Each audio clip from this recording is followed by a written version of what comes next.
کہا جاتا ہے کہ کسی علاقے میں قحط سالی پیدا ہو گئی۔ اس قحط سالی کی لپیٹ میں نہ صرف انسان بلکہ چرند و پرند سب اس کا شکار ہو گئے۔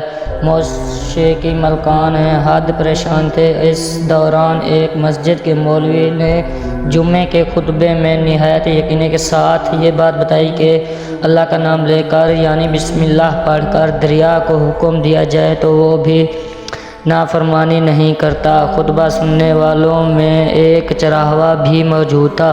مولوی کی یہ بات اس کے دل میں اتر گئی اور اس بات پر اس کا یقین کامل ہو گیا۔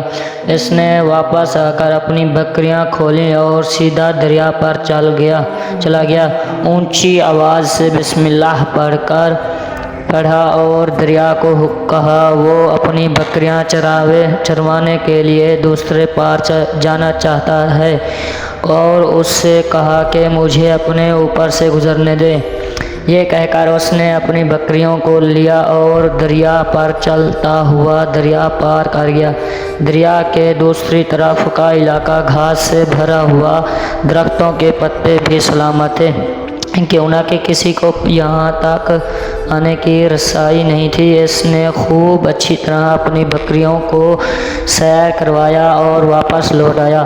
پھر یہ اس کا معمول بن گیا کہ وہ بکریاں پار چھوڑ کر واپس آ جاتا اور شام کو جا کر بکریاں واپس لے آتا۔ اس کی بکریوں کا وزن دگنا چگنا ہو گیا۔ لوگ چونک گئے اور اس سے پوچھا کہ وہ اپنی بکریوں کو کیا کھلاتا ہے۔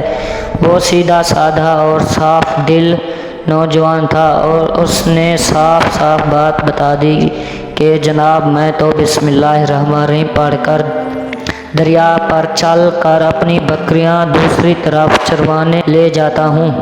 یہ بات سب نے سنی مگر کسی نے اس چرواہے کی بات پر یقین نہیں کیا، کیوں نہ کہ یہ ناقابل انسان بات تھی، مگر بات ہوتے ہوتے مولوی صاحب تک پہنچ گئی۔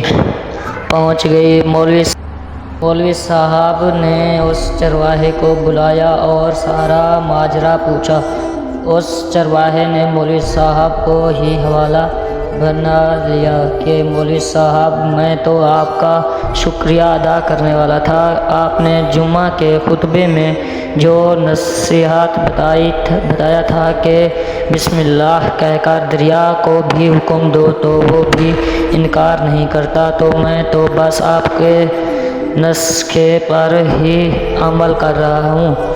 مولوی صاحب حیران سے اس کے چہرے کو دیکھتے رہے۔ مولوی صاحب نے کہا بھائی صاحب ایسی باتیں تو ہم ہر روز جمعے میں کرتے ہیں، فقط ان کا مقدس لوگوں کا ایمان بنانا ہوتا ہے۔ مگر بکریوں والا ڈٹا رہا کہ میں تو بسم اللہ الرحمن الرحیم کہہ کر پانی پر چلتا ہوں، پھر بکریوں سمیت پانی پر چلا جاتا ہوں۔ آخرکار مولوی صاحب نے صبح خود یہ تجربہ کرنے کی ٹھانی، جیسے دیکھنے چرواہے سمیت پورا علاقہ بھی آ گیا۔ مجمع زیادہ تھا۔ مولوی صاحب نے ایک دو بار سوچا کہ انکار کر دوں کہ کہیں ڈوب نہ جاؤں، مگر وہ جو مولوی صاحب کو کندھے پر اٹھا کر لائے تھے اب بھی خوش و خروش سے اللہ اکبر کے نعرے لگا رہے تھے اور مولوی صاحب کے حق میں تعریفیں کر رہے تھے۔ آخرکار مولوی صاحب نے اپنے ڈر کو دور کرنے کے لیے ایک رسا منگوایا۔ پہلے اسے ایک درخت کے ساتھ باندھا، پھر اپنی کمر کے ساتھ باندھا، پھر ڈرتے ڈھیلا ڈھالا بسم اللہ پڑھ کر اور دریا پر چلنا شروع ہو گیا۔ مگر پہلا پاؤں ہی رکھا تھا کہ پانی میں گر کے مولوی صاحب ڈبکیاں کھونے لگے اور پانی کے بہاؤ میں بہنا شروع ہو گئے۔ لوگوں نے کھینچ کر باہر نکالا۔ مولوی صاحب کی اس حرکت نے چرواہے کو پریشان کر دیا کہ مولوی صاحب کی بسم اللہ کو یہ کیا ہو گیا ہے، کیوں نہ کہ اس کا یہ روز کا معمول تھا۔ اس کے لیے اپنے یقینی میں کوئی فرق نہ آیا۔ اس نے بسم اللہ کہہ کر بکریوں کو پانی کی طرف اشارہ کیا اور خود ان کے پیچھے چلتا ہوا پار چھوڑ کر واپس بھی آ گیا۔